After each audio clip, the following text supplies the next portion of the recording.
SIR প্রক্রিয়া নিয়ে ফের নির্বাচন কমিশনের বিরুদ্ধে তীব্র ক্ষোভ উগরে দিয়েছেন মুখ্যমন্ত্রী মমতা বন্দ্যোপাধ্যায়।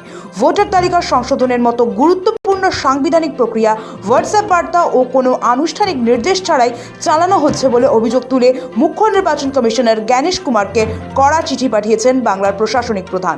এসবের মাঝেই ভোটার তালিকার বিশেষ নিবিড় সংশোধন ঘিরে রাজ্য সরকারের আপত্তির পাল্টা জবাব দিয়ে দেন বিরোধী দলনেতা শুভেন্দু অধিকারী। মুখ্যমন্ত্রী মমতা বন্দ্যোপাধ্যায়ের অভিযোগকে ভিত্তিহীন ও রাজনৈতিক উদ্দেশ্য প্রণোদিত বলে নির্বাচন কমিশনকে চিঠি লিখেছেন তিনি। আবার একটা ভোট আসছে, তাই আবার এনআরসির জুজু দেখাতে হবে। তাই মমতা বন্দ্যোপাধ্যায়ের এখন অস্ত্র হচ্ছে এসআইআর। যে রাজ্যের লিডার অফ দি হাউস অর্থাৎ মুখ্যমন্ত্রী, তিনি অসত্য বলে এই সাংবিধানিক সংস্থাকে বিভ্রান্ত করার চেষ্টা করলে সঠিক তথ্য এবং ওনার তোলা অভিযোগগুলি খণ্ডন করার ক্ষেত্রে কিছু তথ্য দিয়ে একটি সাংবিধানিক বডি ভারতবর্ষের নির্বাচন কমিশনকে দৃষ্টি আকর্ষণ করা এবং মুখ্যমন্ত্রী মিথ্যাচারটাকে প্রকাশ্যে আনার দায়িত্বটা বিরোধী দলনেতা।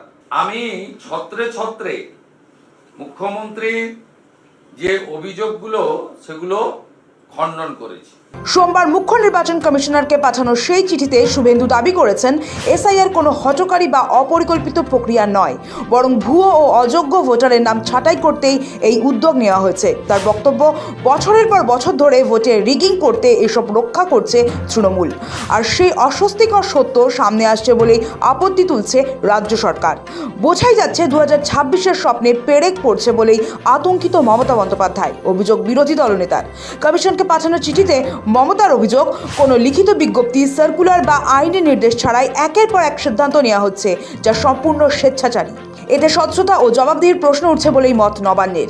এই ধরনের অনিশ্চয়তা ভোটারদের নাম অকারণে বাদ পড়ার ঝুঁকি বাড়াচ্ছে, যা গণতন্ত্রের পক্ষে বিপজ্জনক বলে সতর্ক করেছেন মুখ্যমন্ত্রী। মমতার অভিযোগ, তথ্য প্রযুক্তি ব্যবহার অপব্যবহার করে ভোটারদের নাম ব্যাক এন্ডে মুছে ফেলা হচ্ছে, অথচ আইন অনুযায়ী ভোটার তালিকা সংক্রান্ত বিষয়ে নির্বাচনী রেজিস্ট্রেশন অফিসারদের অনুমোদন বাধ্যতামূলক। এই প্রক্রিয়ায় তাদের অনেক ক্ষেত্রে অন্ধকারে রাখা হচ্ছে বলে দাবি। চিঠিতে আরও বলা হয়েছে, বিহারে যে নথিগুলি এসআইআর এর সময় বৈধ হিসেবে মানা হয়েছিল, পশ্চিমবঙ্গে হঠাৎ করেই সেগুলি অগ্রাহ্য করা হচ্ছে। এমনকি রাজ্য সরকারের দেওয়া স্থায়ী বাসিন্দা শংসাপত্র ভোটার পরিচয়ের প্রমাণ হিসেবে গ্রহণ করা হচ্ছে না বলে অভিযোগ। এতে পরিযায়ী শ্রমিকদের অযথা হয়রানির শিকার হতে হচ্ছে। মুখ্যমন্ত্রীর অভিযোগ, শুনানির জন্য ভোটারদের ডাকা হলেও কি নথি আনতে হবে তা আগাম জানানো হচ্ছে না। অনেক ক্ষেত্রেই জমা দেওয়া কাগজের কোনো রসিদও দেওয়া হচ্ছে না। বুথ লেভেল এজেন্টদের শুনানি প্রক্রিয়া থেকে বাদ দেওয়ায় পুরো ব্যবস্থার নিরপেক্ষতা ও বিশ্বাসযোগ্যতা নিয়ে প্রশ্ন উঠছে। পর্যবেক্ষক ও মাইক্রো অবজারভার নিয়োগেও রাজ্যের প্রস্তাবিত তালিকা উপেক্ষা করা হচ্ছে বলে দাবি নবান্নের। অভিজ্ঞতাহীন কেন্দ্রীয় কর্মীদের এই দায়িত্ব দেওয়ায় গোটা প্রক্রিয়ার উপর মানুষের আস্থা ক্ষুণ্ণ হচ্ছে বলে মত মুখ্যমন্ত্রীর। নির্বাচন কমিশনকে অবিলম্বে এই ত্রুটিপূর্ণ ও এলোমেলো প্রক্রিয়া সংশোধনের আর্জি জানিয়েছেন মমতা বন্দ্যোপাধ্যায়। তার স্পষ্ট বার্তা, এখনই ব্যবস্থা না নিলে বিপুল সংখ্যক যোগ্য ভোটারের নাম বাদ পড়তে পারে, যা গণতন্ত্রের মূল কাঠামোর উপর সরাসরি আঘাত। এরপরই কমিশনকে পাঠানো পাল্টা চিঠিতে মুখ্যমন্ত্রীর অভিযোগ ভিত্তিহীন বলে দাবি করেছেন বিরোধী দলনেতা। পাল্টা চিঠিতে শুভেন্দু অধিকারীর অভিযোগ, মুখ্যমন্ত্রীর তরফে নির্বাচন কমিশনের বিরুদ্ধে পক্ষপাতিত্বের যে অভিযোগ তোলা হয়েছে তা আসলে কমিশনের ভাবমূর্তি ক্ষুণ্ণ করার চেষ্টা।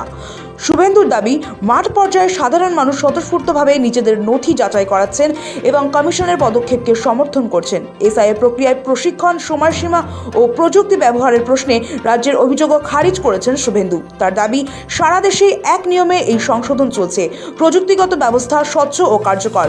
কোথাও কোনো সংশোধন হলে তা পরিস্থিতির নিরিখেই করা হচ্ছে।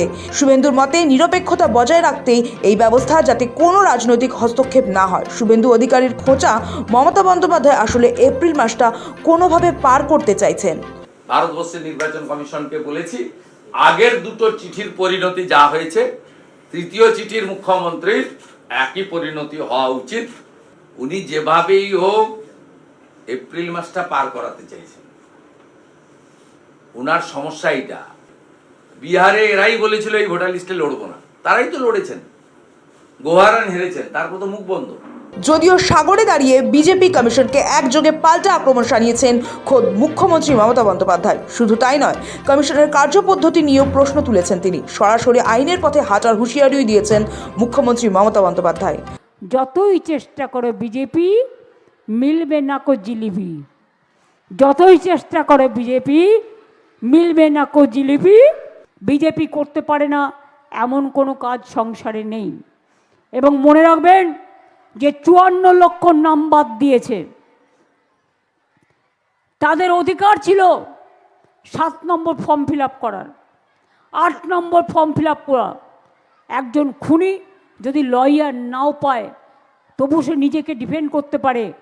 আর ওখানে এআইকে দিয়ে কাটিয়ে দিয়েছে, এআই থেকে ঠিক করছে পদবিটা কার চেঞ্জ হয়েছে, কার বিয়ে হয়েছে, কোন মেয়েটা শ্বশুরবাড়ি গেছে, এআই দিয়ে করে বাদ দিয়েছে। হোয়াটসঅ্যাপে ইলেকশন কমিশন চলছে, হোয়াটসঅ্যাপটা কিনে নিয়েছে কিনা কে জানে, ডিরেকশন দেওয়ার ক্ষমতা নেই। হোয়াটসঅ্যাপে চলছে ইলেকশন কমিশন। আমি বলি মানুষের অধিকার ভ্যানিশ হলে আপনারাও কিন্তু ভ্যানিশ হয়ে যাবেন, এইটুকু মাথায় রাখবেন। আমরাও আইনের সাহায্য নিচ্ছি, আমরাও আইনে যাব। এত মানুষের মৃত্যু, এত মানুষকে যেভাবে হ্যারাস করেছে তার বিরুদ্ধে, এবং প্রয়োজন পড়লে আমি নিজেও পারমিশন চাইব, দরকার হলে আমিও সুপ্রিম কোর্টে গিয়ে মানুষের হয়ে আমি প্লিড করব। আর দুর্যোধন দুঃশাসন আপনার চোখে রক্তের আগুন দেখান, আমরা আপনাকে বসন্তের ফাগুন দেখাবো, পলাশ ফুলের খেলা দেখাবো। চিঠির পাল্টা চিঠি, মুখ্যমন্ত্রীর পাল্টা বিরোধী দলনেতা, মমতা বন্দ্যোপাধ্যায়ের পাল্টা শুভেন্দু অধিকারী। বাংলায় এসআইআর প্রক্রিয়ার দ্বিতীয় পর্বেও শাসক বিরোধী তরজা তুঙ্গে। শফিক সান্যালের রিপোর্ট, সময় কলকাতা।